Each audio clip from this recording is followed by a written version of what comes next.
नमस्कार, सुप्रभात। बिहार देख रहे हैं आप। मैं हूं आप सब के साथ अनूप। बुलेटिन की शुरुआत करते हैं और सबसे पहले बात राजधानी से सटे मनेर की। मनेर में बीएसएनएल के गोदाम और मोबाइल टावर में आग लगने से लाखों रुपए की संपत्ति का नुकसान हुआ है। देर रात लगी आग से इलाके में सनसनी फैल गई। मामले की जानकारी पर फायर ब्रिगेड की टीम भी मौके पर पहुंची और काफी मशक्कत के बाद आग पर काबू पाया गया। स्थानीय लोगों का कहना है कि आग की लपटें इतनी ऊंची थी कि लोग डर गए। बिजली की शॉर्ट सर्किट से आग लगने की आशंका जताई जा रही है।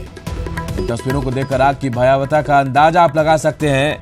मनेर की तस्वीरें, जहां बीएसएनएल के गोदाम और मोबाइल टावर में आग लगने से लाखों की संपत्ति जलकर खाक हो गई है।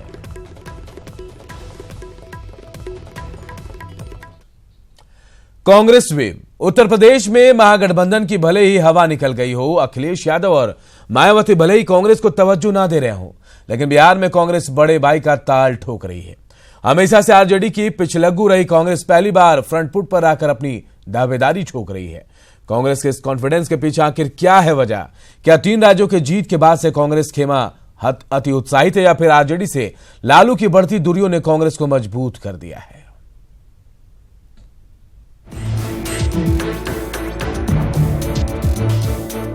उत्तर प्रदेश में महागठबंधन में 2 फाट हो गया है। कांग्रेस से अलग समाजवादी पार्टी और मायावती की बसपा ने आपस में गठबंधन कर कांग्रेस को अलग कर दिया है। लेकिन बिहार में हालात यूपी से बिल्कुल अलग है। यहाँ कांग्रेस बेहद मजबूती से बड़े भाई का ताल ठोक रही है। बिहार में कांग्रेस अकेले 40 में से 20 सीटों पर अपनी दावेदारी ठोक रही है। यही नहीं, कांग्रेस अभी इतनी उत्साहित है कि वो अकेले सभी 40 सीटों पर चुनाव लड़ने को तैयार है। कांग्रेस तो सबल पार्टी और बड़ी पार्टी है, सारे देश की सबसे बड़ी पार्टी है, इसमें कोई संदेह तो नहीं है। हम कभी हारते भी हैं तो सबसे बड़ी पार्टी रहते हैं। आज चलिए गांव में जाकर देखिए तो कांग्रेस के प्रति लोगों की कितनी श्रद्धा जगी है, कितनी आस्था जगी है, और ख़ास करके राहुल गांधी जी के प्रति इतना स्नेह और प्यार जगा है, वो कुछ करने के लिए तैयार है। बिहार का पोजीशन, कौन ऐसी पार्टी है जिसमें हमारे इतना बड़ा फौज है? किसी पार्टी में नहीं है। इसलिए सवाल में पिछलग्गू बनने का कोई सवाल उठता नहीं है। सुना आपने, ये वही कांग्रेस है जो कभी लालू प्रसाद और आरजेडी के पीछे पीछे चला करते थे। वो आज सबसे बड़े जनाधार का ताल ठोक रही है। दरअसल इसके पीछे असली वजह है 3 राज्यों में कांग्रेस की हैट्रिक जीत, जिसके बदौलत पूरा कांग्रेस खेमा अति उत्साह में है। हालांकि इसके अलावे आरजेडी से लालू प्रसाद की लगातार बढ़ती दूरियां भी एक बड़ा कारण है। लालू चारा घोटाले मामले में लंबे समय से जेल में बंद हैं और उन्हें जमानत भी नहीं मिल रही है। ऐसे में लालू अपनी पार्टी और अपने लोगों से लगातार दूर होते जा रहे हैं। बिहार में 20 सीट और 30 सीट की इस तरह की कोई मांग कांग्रेस ने नहीं की। अभी तक वो स्टेज आया ही नहीं है कि कोई कहे कि हम इतना सीट लड़ेंगे, इतना सीट लड़ेंगे, इतना सीट लड़ेंगे। इस तरह की कोई बात नहीं हुई। सब विधायक वगैरह क्या बोलते हैं, ये सब तो बोलने की बात है। हमारी तरफ से भी कुछ लोग बड़ा बड़ापन कर देते हैं। तो माइनॉरिटी का जो पहला चॉइस अभी तक है वो कांग्रेस है, और कांग्रेस पार्टी जब अलग रहेगी तो बिहार में यही दुर्गति हुई थी ना। 2009 में क्या हुआ था? हम लोग कहते थे कांग्रेस को दे दो, 1-2 सीट दे दो, 5 सीट दे दो, समझने के। सोनिया गांधी का टेलीफोन आया था, अहमद पटेल का आया था, तो कांग्रेस तो वहाँ है नहीं इनके गठबंधन में, समझने के। तो इसलिए जो है वो सब धीरे धीरे क्या कहते हैं कि जो है हम लोग भी हिसाब किताब जोड़ लेते हैं। उत्तर प्रदेश में कांग्रेस ही भैंस की पूंछ। भैंस ने क्या किया कि भैंस निकल गई, पूंछ को छोड़ दिया। उत्तर प्रदेश में तो भैंस की पूंछ वाली हालत हो गई है कांग्रेस पार्टी की। बात रही बिहार, तो इनको 3 राज्य देख के थोड़ा बिहार में हमारे कारण 27 MLA जीत गए इनको मनोबल बिहार में बढ़ा हुआ हमारे कारण। ये बात सही है कि 3 राज्यों की जीत से कांग्रेस बेहद उत्साहित है। उससे भी ज्यादा कांग्रेस के नेता जोश में हैं। शायद जीत का ये उत्साह ही है कि बैक फुट पर रहने वाली कांग्रेस आज बिहार में फ्रंट फुट पर खड़े होकर ताल ठोक रही है। अमित कुमार सिंह, न्यूज़ 18, पटना। आरएलएसपी अध्यक्ष उपेंद्र कुशवाहा ने सीएम नीतीश कुमार पर निशाना साधा। कुशवाहा ने कहा कि अगर सीएम अपने बयान पर माफी नहीं मांगेंगे तो जनता उन्हें कभी माफ नहीं करेगी। नीतीश कुमार जी को हमने पहले भी कहा है कि ऐसी बातों को नीतीश जी वापस लें, बिहार की जनता से माफी मांगे, अन्यथा जिनको उन्होंने सड़क छाप कहा है वही लोग नीतीश कुमार जी को सड़क पर लाकर खड़ा करें।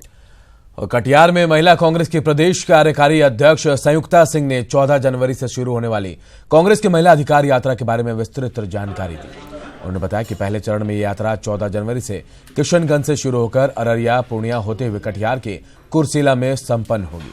इस यात्रा के दौरान कांग्रेस के सभी महिला प्रकोष्ठ के नेतृत्व में पदयात्रा निकाली जाएगी। कांग्रेस तो पहले से ही संभली हुई है, जो जिम्मेवारी अभी मिली है वो महिला कांग्रेस की जिम्मेवारी है और सबसे बड़ी जिम्मेवारी ये है कि महिलाओं को बूथ लेवल तक, मतलब घर तक पहुंच करके महिलाओं को समझाना कि कांग्रेस पार्टी ने महिलाओं के उत्थान व उनकी प्रगति के लिए कौन कौन से सकारात्मक कदम किए थे। बिकॉज प्रॉब्लम क्या है कि हम लोगों ने काम बहुत किया है आज़ादी के बाद से, जो भी आप देख रहे हैं सब कांग्रेस पार्टी की देन है। इधर बिहार के सीएम नीतीश कुमार ने धर्म के नाम पर नफरत फैलाने वालों पर निशाना साधा है। बोधगया के कालचक्र मैदान में 3 दिवसीय बौद्ध महोत्सव का उद्घाटन करने के बाद उपस्थित हजारों लोगों को संबोधित करते हुए नीतीश कुमार ने कहा कि आप चाहे किसी भी धर्म के मानने वाले हो या दूसरे धर्म के अनुयायी का सम्मान जरूर करें, क्योंकि धर्म का असली मकसद तनाव को बढ़ाने के बजाय आपसी सौहार्द के वातावरण को मजबूत करना है। कुल राशि 300 और हम सबको संबोधित करें माननीय शिक्षा मंत्री श्री कृष्णनंदन प्रसाद वर्मा जी। जो इस पर बॉम्ब ब्लास्ट करने के लिए घुस गया था, तो कोई भी कहीं से उछल कर इसमें आ सकता था। तो इन सब चीजों को देखा गया और इसके बाद महाबोधि मंदिर के सुरक्षा के दृष्टिकोण से उसके एक एक पहलू को गौर कर अब काम किया गया और उस दिशा में काम हुआ। अब किस तरह से उसका सौंदर्यीकरण भी हुआ है और दुनिया में जो एक टकराव का वातावरण बना है, आज दुनिया के किसी हिस्से में चले जाइए, सिर्फ आपस में टकराव का माहौल बनता चला जा रहा है। ये कोई हम लोगों के मुल्क की बात नहीं, सब जगह। तो ये जो टकराव का माहौल है, इससे छुटकारा दिलाना होगा। 3 दिवसीय बौद्ध महोत्सव का आगाज हो गया। सीएम नीतीश कुमार ने इस महोत्सव का उद्घाटन किया। कार्यक्रम के उद्घाटन के बाद बिहार गीत की कई शानदार प्रस्तुतियां हुई। इसमें देश विदेश के कलाकारों ने अपनी प्रस्तुति दी। इस कार्यक्रम में बॉलीवुड सिंगर मोहित चौहान ने गाना गाया, जिस पर दर्शकों ने खूब तालियां बजाई।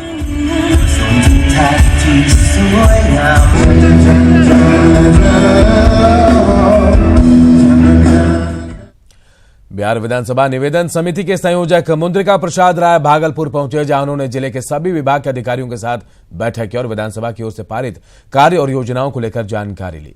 समिति ने अधिकारियों को तेजी से काम करने का निर्देश भी दिया है। चलते सत्र में विधायकों द्वारा सदन में दिया गया है और सदन में दिए हुए निवेदन को सदन के अध्यक्ष जो होते हैं, सदन के सहमति से विभाग को भेजते हैं। विभाग जो है इसका रिव्यू करती है। रिव्यू करने के बाद जो निष्पादन हो जाता है वहाँ से उसको छोड़ करके जो निवेदन निष्पादित नहीं हो पाते हैं, उसके लिए हम लोग स्थल अध्ययन करने के लिए जिला में जाते। बिहार विद्यालय परीक्षा समिति का एक बेहद सनसनीखेज कारनामा सामने आया है। बोर्ड ने एक ऐसे प्रोफेसर को इंटर की परीक्षा का हेड एग्जामिनर बना दिया जो दोनों आंखों से अंधे हैं।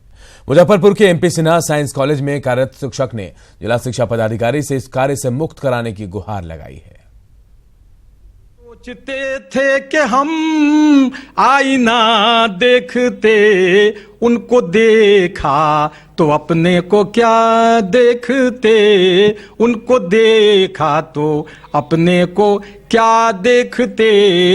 बंद आंखों में जब एक दुनिया रही, बंद आंखों में जब एक दुनिया रही, हम इन आंखों से दुनिया को क्या देखते, हम इन। ये प्रोफेसर डॉक्टर अशरफ है। ये आंखों से नहीं देख सकते, ये अपनी शायरी से अपना दर्द बयां कर रहे हैं, लेकिन इनके कहे शब्द बिहार विद्यालय परीक्षा समिति पर एकदम सटीक बैठ रहा है। इनका कहना है कि सोचते हैं कि हम आईना देखते देखते, लेकिन जो इनके साथ हुआ वो शायद बिहार विद्यालय परीक्षा समिति को आईना दिखा रहा है। दरअसल बिहार विद्यालय परीक्षा समिति ने डॉक्टर अशरफ को इंटर की परीक्षा में हेड एग्जामिनर बहाल किया है। इस बार जो बनाया गया हेड एग्जामिनर, इसमें कठिनाई यही है कि हमारे अंडर में जो 5-6 को एग्जामिनर्स जो होंगे, तो उन्होंने कैसी मार्किंग की है, अंडर मार्किंग की है, ओवर मार्किंग की है, इसकी जांच हम नहीं कर पाएंगे, क्योंकि इसके लिए देखना जरूरी है। जहां सेंट्रलाइज्ड इवैल्यूएशन होगा वहां कॉपी को कुछ घंटों में सब सारी कॉपीज पर मार्किंग करना, ये सब ब्लाइंड के लिए हमारी समझ से असंभव है। जिला शिक्षा पदाधिकारी को जब इसकी जानकारी लगी तो वो भी आश्चर्य में पड़ गए। उन्होंने तत्काल मामले में कार्रवाई करने का आश्वासन दिया। इनके ब्लाइंडनेस को देखते हुए मैंने अपने बाबू को आदेश किया है कि तुरंत प्रस्ताव बढ़ाएं, इनको मैंने हेड एग्जामिनर से इनका नाम को हटवा दिया जाए। अधिकारी के आश्वासन के मुताबिक मुजफ्फरपुर के डॉक्टर अशरफ की परेशानी तो दूर हो जाएगी, लेकिन बिहार बोर्ड के इस कारनामे से उसकी पूरी कार्यशैली पर सवाल खड़े हो रहे हैं। सुधीर कुमार, न्यूज़ 18, मुजफ्फरपुर। और भागलपुर का सुंदरवती महिला कॉलेज साइबर क्राइम का शिकार हो गया। फेसबुक पर कॉलेज के नाम से एक फेक आईडी बनाई गई। इस पर लड़कियों की फेक और भद्दी तस्वीर को पोस्ट कर कॉलेज को बदनाम किया गया। इस फेक फेसबुक आईडी का कॉलेज की छात्राओं ने विरोध किया और दोषियों को सजा देने की मांग की है। कॉलेज प्रशासन के अनुसार इस मामले की जानकारी पुलिस को भी दे दी गई है। कॉलेज ने ऐसे फेसबुक अकाउंट पर जल्द कार्रवाई की मांग की है।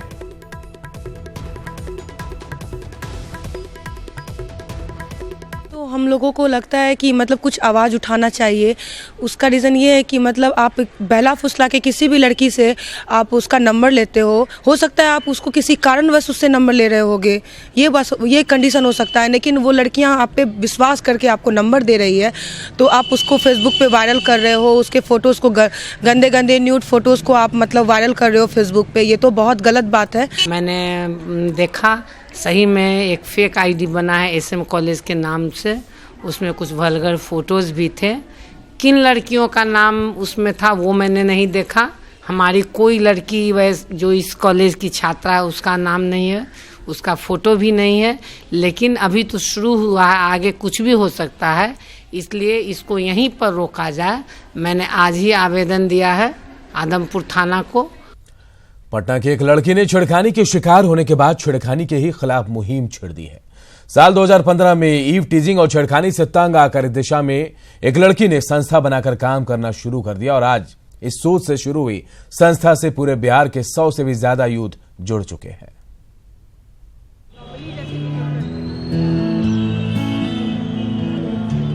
ये वो लड़कियां हैं जो अपनी परेशानी बयां कर रही हैं। कोई ईव टीजिंग, कोई कमेंट्स, कोई छेड़खानी तो कोई सोशल मीडिया पर किसी से परेशान है। और इन सब की बात सुन रही हैं खुशी, जो कोशिश करती हैं कोई समाधान निकालने की। वजह ये कि वो खुद भी ये सब झेलकर आज इनके साथ खड़ी हैं और आए दिन यही परेशानियां लेकर कॉलेज और स्कूल गोइंग लड़कियां अपनी परेशानी बताती हैं।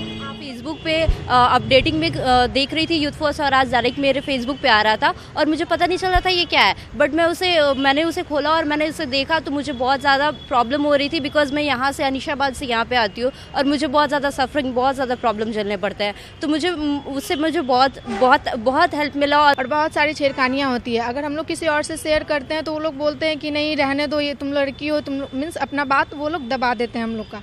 लेकिन अगर यूथ फॉर स्वराज के पास हम लोग जाते हैं तो वो लोग हम सपोर्ट देते हैं, नहीं तुम कर सकती हो, कुछ भी कर सकती हो। अगर कुछ तुमको कोई बोल रहा है तो तुम उसे जवाब दे सकती हो। भी ऐसा कुछ फेस कर रही हैं अपने लाइफ में, जैसे कि जो आप किसी से नहीं शेयर कर सकती हैं। पेरेंट्स तो आपको ऑब्वियसली बोलेंगे कि आप वापस घर आ जाएं, लेकिन अगर आप किसी टीम के पास जाएं, अगर आपको उसके लिए एक टीम मिले और आपको उसके लिए आपको एक अच्छा सा गाइडलाइन मिले तो डेफिनेटली आप चाहेंगे कि एक ग्रुप मिले। और आज यूथ फॉर स्वराज से लगभग 100 लोग जुड़े हैं। इस टीम में लड़कियां और लड़के भी हैं जो कॉलेज, हॉस्टल और स्लम एरिया जैसी कई जगहों पर जाते हैं और सबको जागरूक कर उनका आत्मविश्वास बढ़ाते हैं। अभी 4-5 महीने पहले मुजफ्फरपुर कांड हुआ था, गैंगरेप हुआ था, तो उसमें 5-6 लड़का लोग पटना में ही एक लड़की के साथ गैंगरेप किया था, लेकिन इससे पुलिस भी अनजान थी। उस लड़की को हमारा नंबर मिला हुआ था और उन्हें मालूम था कि हम लोग जो यूथ फॉर स्वराज जो है वो मॉलेस्टेशन को लेकर के काम करती है। तो उसने हम लोगों से कांटेक्ट किया और हम लोगों ने तुरंत, उस वक्त SSP मन्नू महाराज यहाँ पर तैनात थे, मुस्तैद थे, तो हम लोगों ने उनसे कांटेक्ट किया और उनसे जिक्र किया कि एक लड़की के साथ गैंगरेप हुआ है और ये बहुत ही बड़ी मामला है। क्योंकि गैंगरेप एक, अगर आपके साथ टीज भी किया जाता है, आपके साथ छेड़खानी भी की जाती है, तो ये बहुत ही शर्मनाक घटना है। और गैंगरेप तो बहुत ही बड़ी घटना है, उसमें लड़की सामने नहीं आना चाह रही है।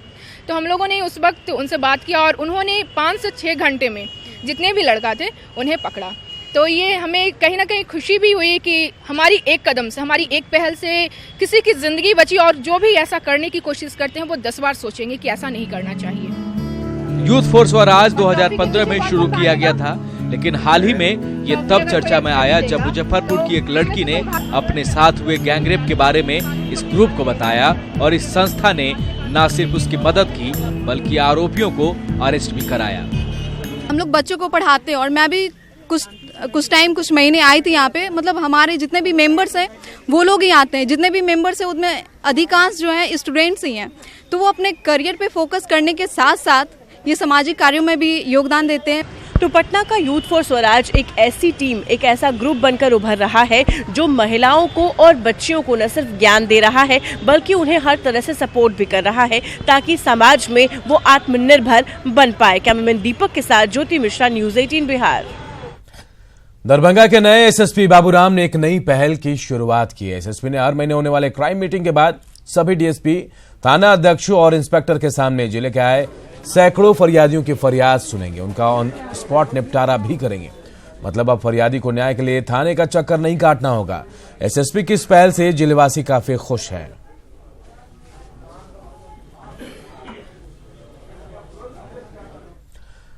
गोपालगंज मंडल कारा अपनी सकारात्मक पहल को लेकर हमेशा सुर्खियों में रहता है और इस बार भी जेल के कैदियों ने कमाल कर दिया है।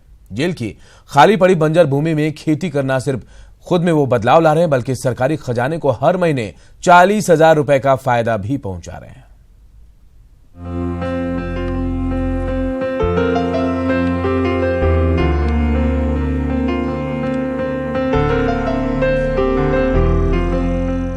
ये हरी भरी तस्वीरें किसी बगीचे की नहीं बल्कि जेल की है। बिहार के बदलते माहौल में अब जेलों की फिजा भी बदलने लगी है।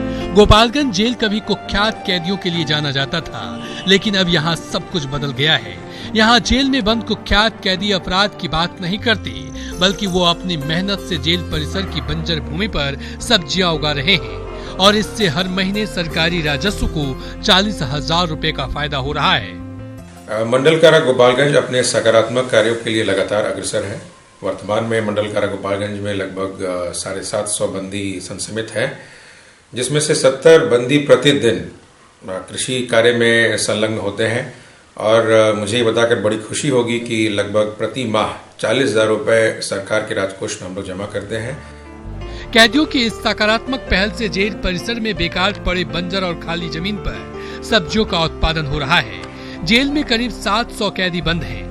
इन कैदियों में 70 कैदी रोजाना जेल परिसर की खाली जमीन पर सब्जी की खेती कर रहे हैं। इन सब्जियों में बैगन, गोभी, पालक, आलू सहित अन्य सीजनल सब्जियां शामिल हैं और ये सभी ऑर्गेनिक हैं। इन सब्जियों का उपयोग जेल में कैदियों के खाने के लिए किया जाता है। सब्जियों के पर्याप्त मात्रा में उत्पादन से सप्ताह में करीब 4 से 5 दिन इन सब्जियों से ही जेल की खपत की भरपाई कर ली जाती है, जिसकी वजह से सरकार को करीब 40,000 रुपए हर महीने राजस्व की बचत हो जाती है।